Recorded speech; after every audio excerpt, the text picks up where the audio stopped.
Hi everyone, yasas que kalos irtate to another episode of Dimitra's Dishes. Today we're going to be making a strawberry crumb cake. It is perfect to serve with coffee for any special occasion.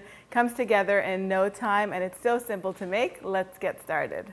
So we're going to begin by making the crumb topping, and in this bowl over here I have 3/4 of a cup of all-purpose flour, a little pinch of salt, 1/4 cup of granulated sugar, 1/4 cup of light brown sugar, and a teaspoon of ground cinnamon. Mix that all up. Okay, once it's mixed up, I'm going to go ahead and add 1 stick, which is 4 ounces or 113 grams of unsalted butter that's nice and soft. Just mash it into the flour sugar mixture, and then you can go in with your hands and just squeeze it all together and then break it up to make crumbles. And that's it. The crumble is ready. I'm just going to leave this in my refrigerator while I work on the cake batter. So I have the whisk attachment attached to my mixing bowl and 3/4 pound of unsalted butter that's nice and soft. It's at room temperature. To it, I'm going to add 2 cups of confectioner sugar, also known as powdered sugar, and 2 teaspoons of pure vanilla extract, actually 3 teaspoons. And I'm going to whisk this until it's nice and fluffy and combined. So while that's happening, I have 10 strawberries that I've rinsed under cool water. I'm just going to dice them up. I'm going to remove the end and just cut them into small pieces.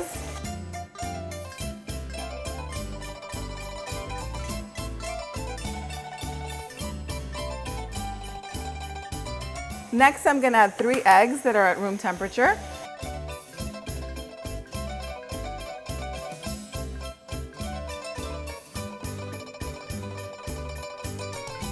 And for my dry ingredients, I have 2 1/4 cups of all-purpose flour, 1 cup of almond flour, 2 teaspoons of baking powder, 1/2 teaspoon of baking soda, a little pinch of salt. And to this, I'm just going to add the zest of a lemon and just whisk that all together.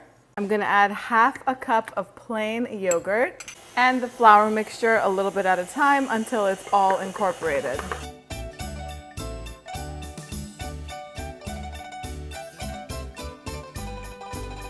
And I'm just going to reserve about 3/4 cup of the flour mixture so I can toss the strawberries in it. So I'm just going to add the strawberries and fold them in using a spatula so that way they don't get smushed. And of course I'm using strawberries today, but you can use raspberries, blueberries, a combination of your favorite berries, even blackberries would work in this. I'm just using strawberries because I was doing groceries the other day at Costco and they were handing out samples of this strawberry coffee cake, and it was so delicious. I thought to myself, let me go home and recipe test. And I started recipe testing by using my tureki cake recipe, which is one of my favorite recipes just because it's so tender and moist and delicious, but the batter itself is too thin. And when I tested it, all of the crumbles sank into the center of the cake. So I just tweaked that recipe and made it a little bit thicker so that way it could work for this crumble or coffee cake. Plus, when I read the ingredient list at Costco, a lot of stuff that I don't want to eat. So it's so much better when you make it yourself. So now you can use a 9 or 10-inch round springform pan. Go ahead and grease it. I like to use the leftover butter that's on the wrappers. If you threw the wrappers away, you can just spray it with some baking spray, or you can melt a little bit of butter and brush it all around. Now this batter is enough to put in a 12-inch round cake pan, but flipping that upside down and getting the cake out of those is just going to ruin the streusel topping. So what I do is I use most of the batter for the pan, and then I make little mini cupcakes with the remaining butter. You never want to fill a cake pan more than 3/4 of the way up. So once you get to 3/4, you want to stop and then use the remaining batter either in a smaller pan or make little cupcakes out of it. Once you spread the batter into the pan, you're going to take the crumble topping that was sitting in the refrigerator and just sprinkle it all over the top. The cupcakes are going to be made without the streusel topping, so all of this is going to go onto the cake. So I'm just going to add the rest of the cake batter into my little cupcake tin. It should make about, I don't know, 5 or so. We'll see. So there was enough batter left over to make 6 little cupcakes. My oven is preheated to 350 degrees Fahrenheit. The big coffee cake is going to take about 55 minutes to an hour to be ready. You'll know it's done when a toothpick that's inserted into the center comes out clean or with some crumbs attached to it. These little cupcakes are going to take between 20 and 22 minutes. It's best if you cook them on the center rack, the cake and the cupcakes. If you have a double oven, perfect. You could bake them at the same time and the cupcakes will come out first.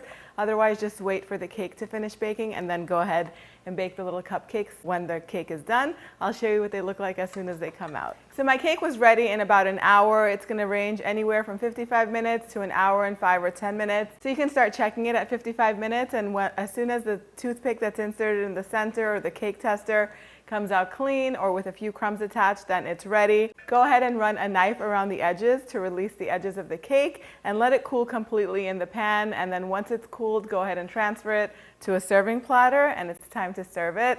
If you want to, you could definitely make a little glaze to go on top of it, but I feel like it has enough flavor and enough sweetness.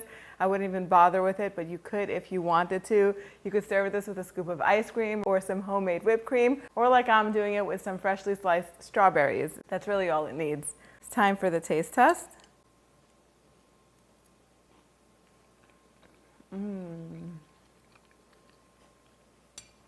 So good. It's the end of May right now, so strawberries are in season, and they will be in season until end of June, and strawberries are super sweet. But when you bake them, they just melt and become nice and soft, and they do get a little bit tangy. The cake is so moist, so soft. It really melts in your mouth, and it has such a tender crumb. That crumb topping stayed nice and crispy. In some areas, it did sink a little bit into the cake, but that's to be expected because it's much heavier than the batter itself, but it pretty much floated on the top just the way it should. I hope you guys give this recipe a try. The exact measurements are on the website, dimitrasdishes.com. Make some Greek coffee with this. If you want to get the Greek coffee recipe, click over here and I'll see you right over there. Yes, yes.